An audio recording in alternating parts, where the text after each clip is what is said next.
Queridos amigos, sejam muito bem-vindos a mais um vídeo aqui no canal Poptopia. Eu sou o Daniel e no vídeo de hoje vou te contar que acho que li a melhor edição da saga dos X-Men. E nem é sobre esta capa emblemática que eu vou comentar já já, mas é sobre o momento que essa épica passagem do Chris Claremont à frente dos títulos mutantes chegou, né? Eu obviamente já conhecia muito dessa fase por ter lido nos formatinhos da Abril, mesmo que depois dos lançamentos, porque quando eu comecei a colecionar nos anos 90, a fase já tinha sido encerrada no Chris Claremont, né?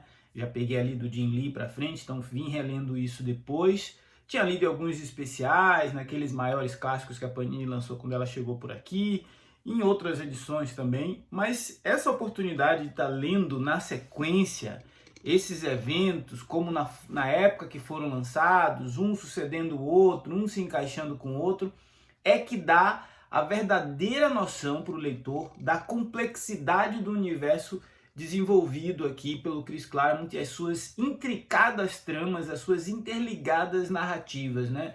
Tô dizendo tudo isso por quê? Porque a saga dos X-Men, ela se tornou nas bancas hoje um refúgio seguro para aquele colecionador que quer ler um quadrinho de boa qualidade. E este exemplar aqui, o exemplar número 28, é um atestado de que essa é uma aposta segura, né?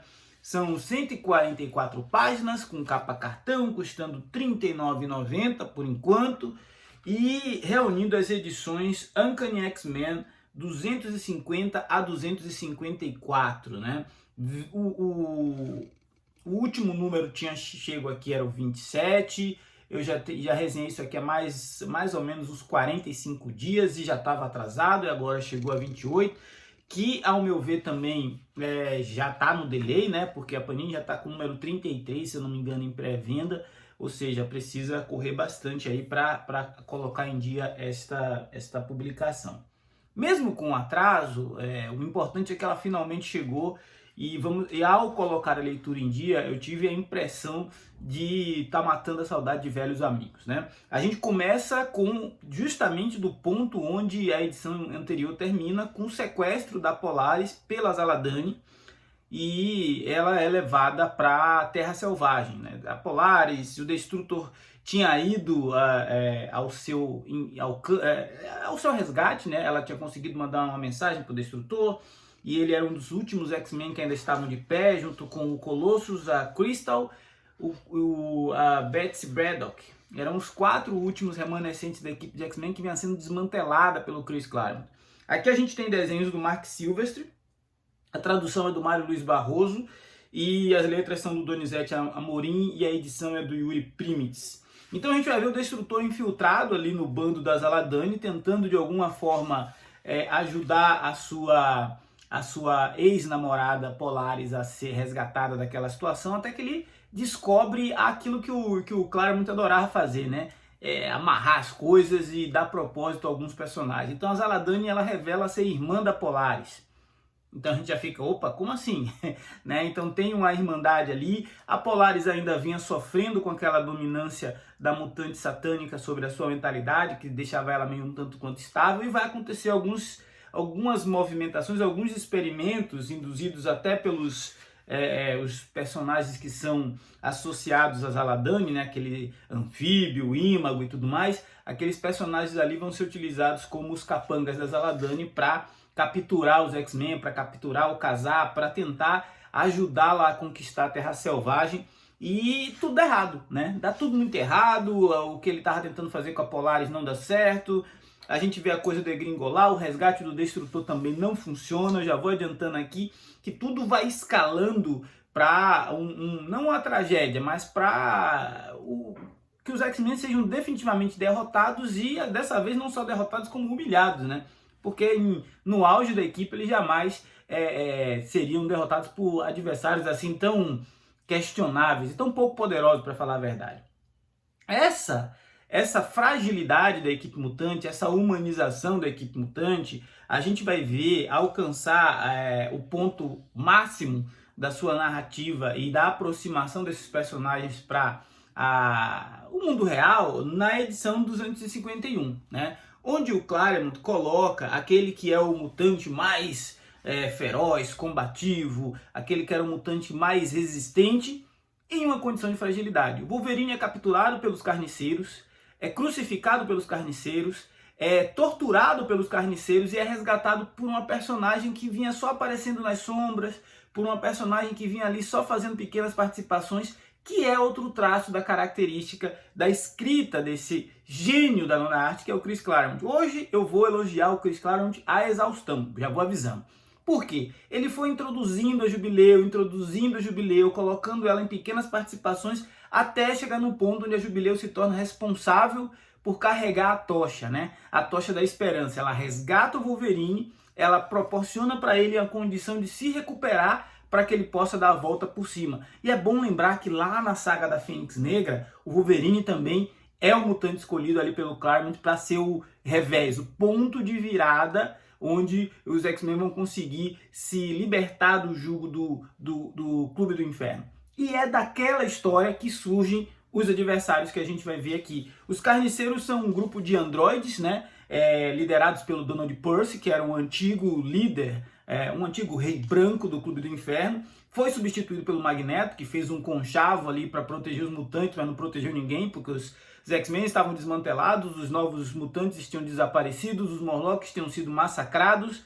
Ou seja, o plano do Magneto de levar à frente o sonho do Professor Xavier deu completamente errado, e aí a gente percebe o grau da confusão que estava armada aqui. E aí o Donald Percy, ele reúne esses caras, junta com a Lady Lethal, transforma esses caras em um bando de assassinos ciborgues, né? Caras que tinham sido mutilados pelo Wolverine naquela luta dos X-Men contra o Clube do Inferno. Então tudo vai tendo trama sobre trama, conexão, referência com o passado. Isso é uma recompensa para o leitor que durante muito tempo acompanhou essa passagem do Chris Claremont, né? É como se a gente tivesse que prestar atenção em cada personagem, em cada informação colocada no background, porque isso seria utilizado mais para frente, porque isso não passaria batido mais para frente. Eu exalto isso porque se você comparar com as narrativas atuais, principalmente quando a gente lembra aqui da Era Krakoa, a gente percebe que um monte de pistas foram espalhadas, um monte de informações foram colocadas e nenhuma delas foi aproveitada. Especialmente aquelas que o Jonathan Hickman plantou lá no início da fase. Isso gera um pouco de desgosto da minha parte. Uma das muitas reflexões que essa edição permite já começa pela capa. A saga dos X-Men 28 traz a capa de Uncanny X-Men 251. Essa é uma edição que já tinha sido publicada pela editora Abril, com essa mesma capa na revista mensal dos X-Men número 53, né? Lá do distante ano de... Bom, faz muito tempo, eu vou pesquisar e colocar aqui depois. O fato é que esta capa ela é carregada de simbologia, né? Algo que, se você for pegar hoje para usar do ponto de vista da semiótica, tem muitas mensagens embutidas. Wolverine numa posição de crucificação que remete a algo religioso, remete ao momento que Cristo fez o seu sacrifício na cruz para salvar a alma de todos aqueles que resolvessem acreditar no evangelho dele. Wolverine crucificado pelos carniceiros é o sacrifício dos mutantes para demonstrar à humanidade que eles estavam dispostos a ir até as últimas consequências para salvar aqueles que os amam, aqueles que os odeiam e os perseguem, né? Os carniceiros eram justamente uma metáfora de tudo que havia de mais antagonista nos mutantes. Os humanos que se associavam às máquinas e que usavam da tecnologia mais avançada para continuar na sua missão de perseguir aqueles que eles temem e odeiam. Uma mistura de elementos, né? Esta capa ela é tão forte, tão emblemática, que ela por si só virou uma cena no recente filme Wolverine e Deadpool. E uma cena que foi fielmente adaptada, né? O personagem mais forte da franquia mutante no quesito de popularidade, humilhado, derrotado, acorrentado de uma maneira que só uma jovem muito esperta e muito altiva foi capaz de libertá-lo. Tem tanta coisa que dá pra gente tirar só dessa capa que ela por si só já é um documento histórico de uma época onde a Marvel se preocupava em escrever boas histórias, e principalmente, hein, onde o Marc Silvestri capturava o roteiro do Chris Claremont de uma maneira que poucos artistas, talvez o John Byrne tenha conseguido fazer dessa forma também, e colocar nas páginas aquilo que talvez o Claremont nem ele tinha com tanta clareza o que ele escreveu na sua cabeça, né? Então é uma edição diferenciada por inúmeros motivos, mas pela capa também. E tem uma sutileza que é uma tecnologia incipiente, porque os X-Men estavam dados como mortos e eles não apareciam nos monitores dos carniceiros, mas uma das carniceiras encontra o Wolverine, né? E aí tem um ponto que é um ponto poético, um ponto da questão da honra, que o Chris Claremont atribuía muito aos personagens, e principalmente a relação do Wolverine com o Oriente. É nessa história também que a gente vai ver a espada Muramasa, né, surgir como um elemento assim de tipo, olha, o Logan tem uma coisa samurai, tem uma coisa que precisa ser respeitada, tem uma coisa uma aura diferente neste personagem, né? E essa trama aqui, ela vai dialogar muito com o começo do que está saindo agora lá na saga do Wolverine, principalmente por conta dessa perseguição que a Lady Lethal vai desempenhar contra o Wolverine nos próximos meses.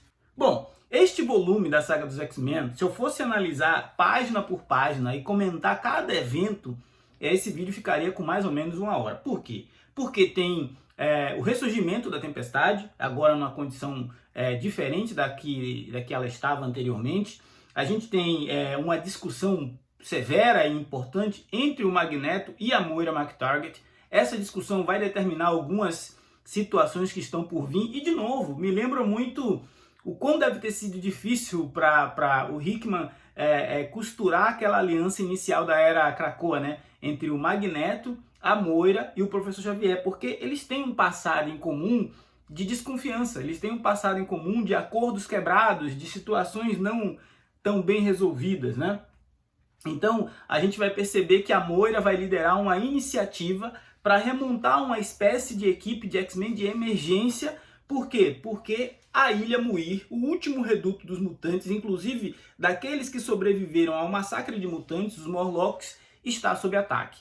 É uma quantidade de eventos se sucedendo alucinante. São 144 páginas com, sei lá, 12 páginas para uma história especial, que é um pedaço do anual dos X-Men que faz menção ao ataque Atlantis, né? Essa é a única história que não tem conexão com tudo que vem acontecendo, é uma história mais focada na Jubileu, mas ademais as outras histórias são para dar continuidade àquilo que vem sendo a longa trama do Chris Claremont ao passar dessa fase. De todas as 28 edições da saga dos X-Men, e a galera sempre pergunta assim, nossa, para quem não pegou tudo, quais edições vale a pena pegar? Eu não consigo dizer para você uma edição ruim, uma edição fraca da saga dos X-Men. A edição que eu menos curti a leitura foi a número 10, que é quando foi publicada a minissérie do Noturno, né? Foi quando foi publicada essa minissérie do Noturno, que, se eu não me engano, era um material inédito aqui no Brasil. Ou seja, isso já torna ela por si só importante. A gente está falando de uma minissérie que foi publicada em 1981 e até então era inédita.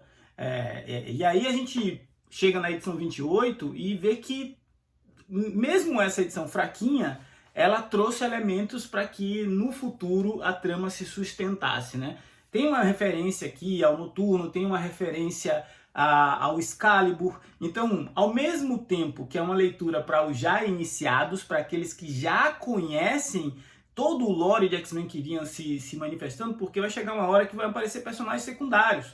O Chris Claremont, ele lembrava de, olha, eu tenho uma Força Federal, olha, eu tenho o Forge, olha, eu tenho a Val Cooper, olha, eu tenho a Mística e a Sina, tenho o Legião. E ele ia brincando com esses elementos, ia mexendo com essas peças, de maneira que a trama, mesmo sem a participação de protagonistas como Ciclope, Wolverine, Tempestade, Vampira, Professor Xavier, ela continuava sendo uma trama interessante. Então, a saga dos X-Men hoje, na minha humilde opinião, se consolida como a melhor revista mensal, quando a Panini consegue entregar dentro do mês, nas bancas. E isso por si só já faria com que valesse o investimento você acompanhar essa série. Claro, alguns números já ficou difícil de encontrar. Eu acho que esse número 10 é um deles. O número 5, que é o da minissérie do Wolverine com a Jubileu, também. Mas tudo indica que a saga dos X-Men talvez seja rebutada em breve e tenha uma segunda temporada. Portanto, fique esperto, fique atento e a gente vai manter você informado por aqui de todas as novidades. Esse foi o Poptopia de agora. Se você não for inscrito, se inscreva. Se você se interessou por esses quadrinhos, eu vou deixar o link na descrição do vídeo. Comprando pelo link tanto da Panini quanto da Amazon, quanto da Mundos Infinitos, você não paga nada mais por isso. Ajuda o canal Poptopia e recebe os quadrinhos aí na sua casa para manter sua coleção em dia. Se não for inscrito de novo, se inscreva. Falar de gibi é sempre muito bom. Forte abraço. Até a próxima.